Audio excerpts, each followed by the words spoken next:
श्रीराम जय राम जय जय राम, श्रीराम जय राम जय जय Ram. 1 August. आनंद कशामुळे मिळतो? सृष्टी शून्यापासून निर्माण झाली. आपली ही मूळ स्थिती तीच आहे. म्हणून आपण शून्याकडे जाण्याचा प्रयत्न करावा, म्हणजेच स्वानंदात स्वस्थ राहावे. पण ते आपल्या हातून होत नाही. कर्म करीतच राहावे असे वाटते.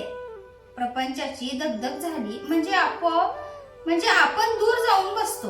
पण मनाची तळमळ त्यामुळे नाहीशी झाली नाही तर काय उपयोग? याकरिता मनाची स्वस्थता कशाने येईल ते पहावे.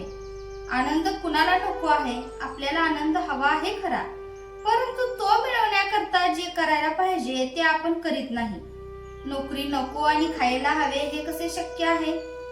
खरोखर प्रपंचाच्या या अगणित उपाधीतून सुटून जो स्वास्थ्याकडे जातो तो धन्यच होय. मनाच्या विरुद्ध गोष्टी झाल्या की लगेच आपल्या आनंदात बिघाड येतो. याकरिता आपल्या इच्छे विरुद्ध घडले तरी माझे स्वास्थ्य बिघडणार नाही इकडे पहावे. याला एकच उपाय आहे आणि तो म्हणजे माझी इच्छाच मी नाहीशी करणे. कोणती वस्तू मिळावी किंवा अमुक एक गोष्ट घडावी ही बुद्धीच ठेवू नये.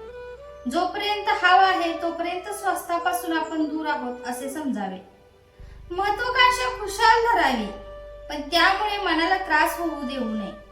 भगवंताची इच्छा तीच माझी इच्छा असे म्हणावे आणि अभिमान सोडून कर्म करीत राहावे.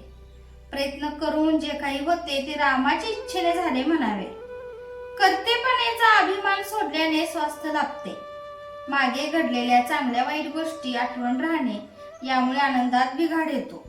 तसेच उद्याची काळजी करत राहणे यामुळे मनाच्या स्वास्थ्यात व्यत्यय येतो. होते जाते ते सर्व भगवंताच्या इच्छेने होते हे मनाने पक्के ठरवल्यावर मग विनाकारण काळजी का करावी?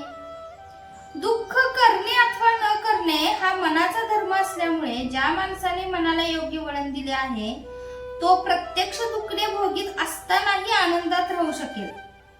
म्हातारपणी तर आनंद हे मोठे शक्तिवर्धक औषध आहे. ज्याला नामाचे प्रेम आले त्याला शरीराच्या कोणत्याही अवस्थेत आनंदाचा लाभ होतो आणि ज्याला असा आनंदाचा लाभ झाला त्याच्यावर रामाने कृपा केली असे खचित समजावे. भगवंतासाठी एकच दान खरे आहे आणि ते म्हणजे आत्मदान होय. सतत भगवंताच्या नामात राहून देहाची विस्मृती होणे हा आत्मदानाचाच प्रकार आहे. जय जय रघुवीर समर्थ. आजचे बोधवाक्य: वाणीने नाम घ्यावे, मनाने स्मरण करावे आणि या दोन्हीचा मेळ असावा.